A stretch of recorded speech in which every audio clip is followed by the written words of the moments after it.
Whenever Uncle Sly had dragged Carter to a new town, they always followed a strict series of rules. First, scope the surroundings. Second, find food. Some victims so that he could get to work as soon as possible.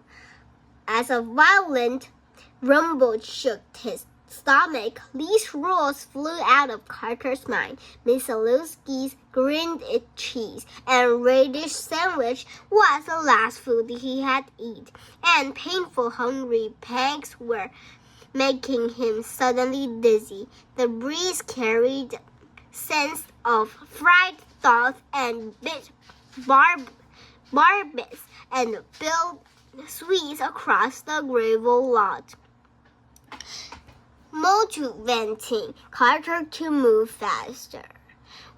When he bent down to check how much of his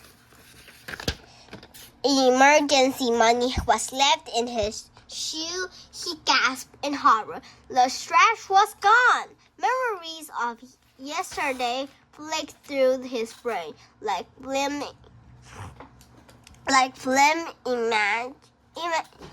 imaged in a clunky old projector. Had Uncle Sly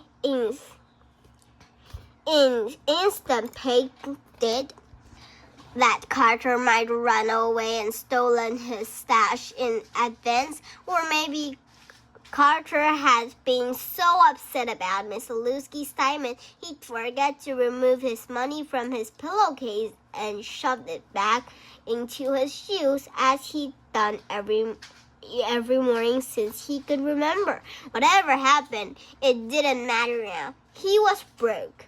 As Carter approached the source of laughter and music and grovel and shriek, his senses were quickly overwhelmed, which was a good thing. It gave him something to construct on that was his empty stomach and his swimly vision. Bright lights spun around the furious wheel and merry-go-round. Stage lights lit the red and white tents. Young couple lined up for cotton candy and shows, while children called to their parents for more tickets. Games cried out, rang a bell, clang, and ding, ding, bang. We had ourselves a winner, someone shouted with glee. Dozens of other voices said, better luck next time. Bozo, that was the name from the metro car in the train yard. The puzzle pieces were starting to lift. The clowns in the tiny car were probably dropping out stuff from the carnival. Costumes, wigs, jiggle pins, jars filled with leftover ketchup. But why keep that train car so far from the rest of the carnival? It didn't matter. Carter knew the best way to make it tomorrow was to keep walking. The smell of fried grapes grew stronger, and the ground became sticky whenever he stepped. Carter's stomach rolled. The salty and sweet run mixed in the air made his mouth water. Something that Uncle Sly said zipped back into his brain. Just wait until your belly rumbles and you're so hungry you can't see.